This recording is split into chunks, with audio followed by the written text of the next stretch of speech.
We're continuing to follow the fire that broke outside a Little Rock apartment building yesterday, injuring 11 people and causing the tower to be evacuated. It happened at the Midtown Park Apartments, a 10-story tower in the 6100 block of West Markham Street, just across from Park Plaza. Multiple tenants have been displaced, and as a result, but temporary shelter is available. Our Emma Allen has this covered. We know that 4 of the victims that were transported to the hospital are in critical condition at this time. And today I spoke to fire officials and the American Red Cross who talked about the aftermath of the flames and what they are doing to help those victims.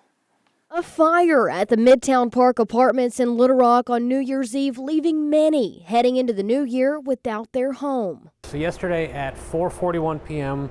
we received a report of a commercial structure fire at an apartment complex. As our crews approached the scene, they saw smoke in the area. What happens next is what Little Rock Fire Captain Jacob Lear-Sadowsky describes as a chaotic scene. As our crews arrived, they witnessed a person jump from the 3rd floor to the 2nd story awning. 11 people were transported to local hospitals, and at this time, 4 of those victims are in critical condition. Lear-Sadowsky says the cause of the fire is still being investigated by the fire marshal. One of the negative effects of an apartment structure fire like that, or in a high-rise, with the door being left open, all of the smoke and products of combustion went out into the hallway.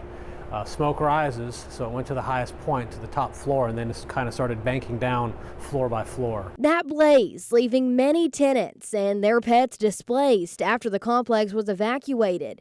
The American Red Cross has set up an emergency shelter to help those who need it, offering warm meals and assistance to those victims. We also have disaster mental health services. We're going to be working with the disaster victims and our recovery caseworkers to help them plan the next steps of their recovery. Red Cross says identification and proof of residency are not required to be admitted into their shelters. We want you to please come to our shelter if you need a warm place to stay, you need to just grab some meals, or maybe you just need to use our Wi-Fi and connect with your family and loved ones and let them know you're okay. This is a great place to do that.